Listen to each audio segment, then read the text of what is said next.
Actually, with the change in the time and stuff like that, the sunlight's actually shining in a different direction, so you can get kind of different types of shots and feelings, even though in a lot of cases it's the same place, but it just changes kind of the whole mood and stuff like that too.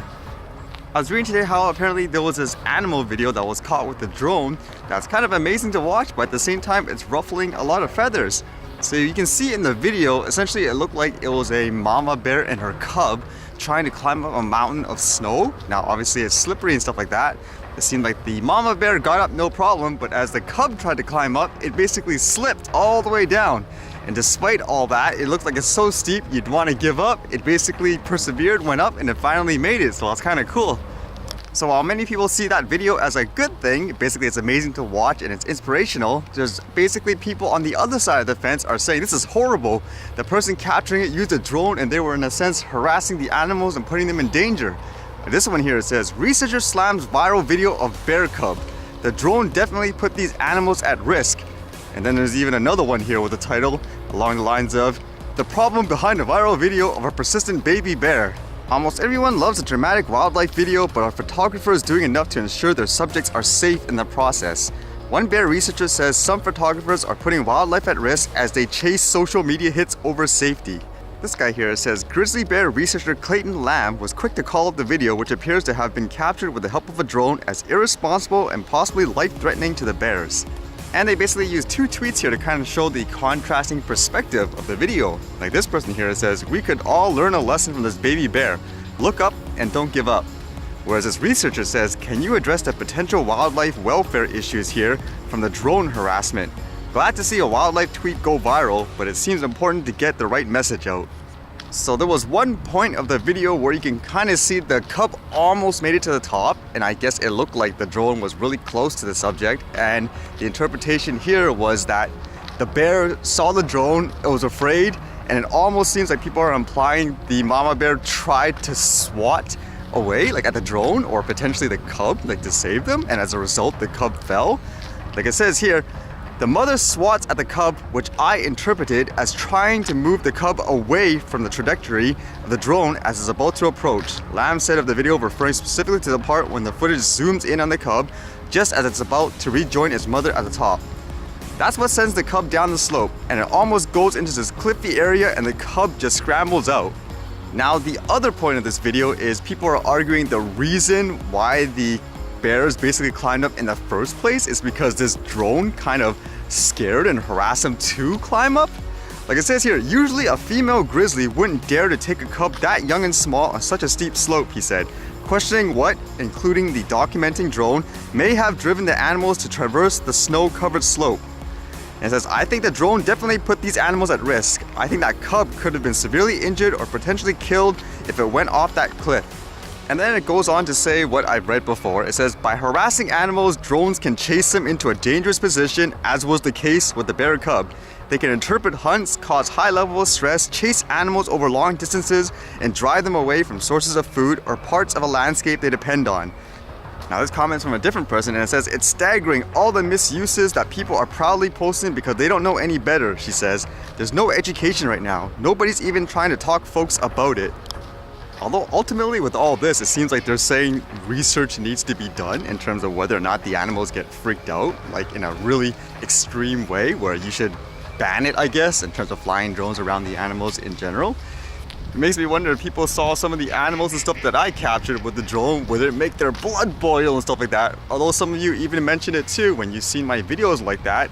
One of you even implied, what is this? That's like a complete myth, saying like the animal's afraid of it. It's just standing there or whatever, it doesn't care. I mean, in my opinion, just from my personal experience as a regular person that captures stuff and so forth, it just comes down to whether or not the animals are actually used to whatever the object is. One of the reasons why I'm a little skeptical with people who always say things like, oh, that's it, automatically the drone and the noise, it's gonna scare the animals like crazy. I still remember that footage, if you guys remember, that I talked about, where somebody accidentally shot some whales with the drone. It was basically spectacular with the video and all that. It was above in the air, basically just capturing the whale as it swam. But then you had like experts come out and say, well, you never know, like that whale was probably like freaked out or something like that as the drone was like chasing it, like having a heart attack with the noise and everything. I'm like, are you serious with the drone up there? Yet there's boats around it. You're not saying that the boats would be more of a distraction and stuff to the whale? Like stuff like that would make me wonder, like how reliable are all these quote like expert testimonies and all that? Or to say as well, for example, there's no way a mama bear would ever go up that cliff with her cub unless it feels like it was in danger. Like, how do you know? Like, there's like so many different varieties of animals and stuff like that. How do you know it's not just like exercising or something, okay? I'm maybe a little far-fetched, but I mean, humans do it all the time. Because I would imagine, let's just say an animal was looking at a human climbing up like a hike cliff or something like that. Would you say the same thing? Like, oh, those guys are crazy. They must be thinking like their lives are scared or something to go up that hike. Actually, in terms of animals being different and stuff like that, actually up in that mountain there actually is a bear. And funny enough, I actually have a picture, I'll post it. The bear was basically playing with like rocks, like trying to balance it on his nose.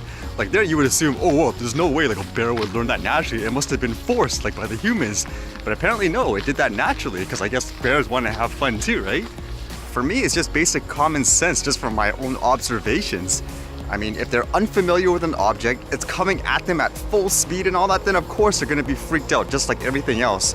I think just like with people as well, if you have in your mind like, okay, this thing's non-threatening, I've seen it before, it's just whatever, it's doing its thing, then basically the animals won't be afraid. That's how I get a lot of the captures and stuff too many times, because they're just so used to it.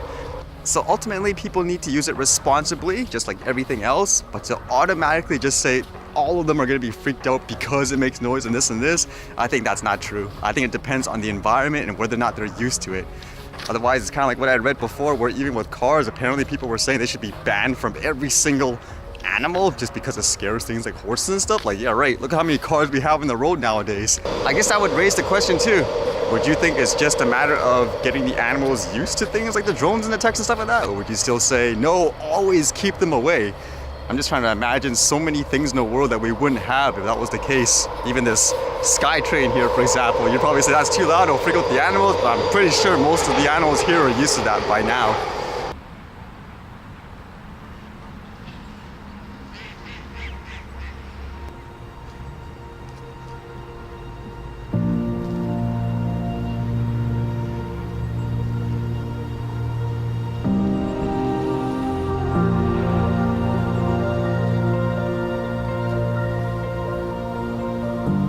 It's like your own personal heater, huh?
Alright, see you guys later.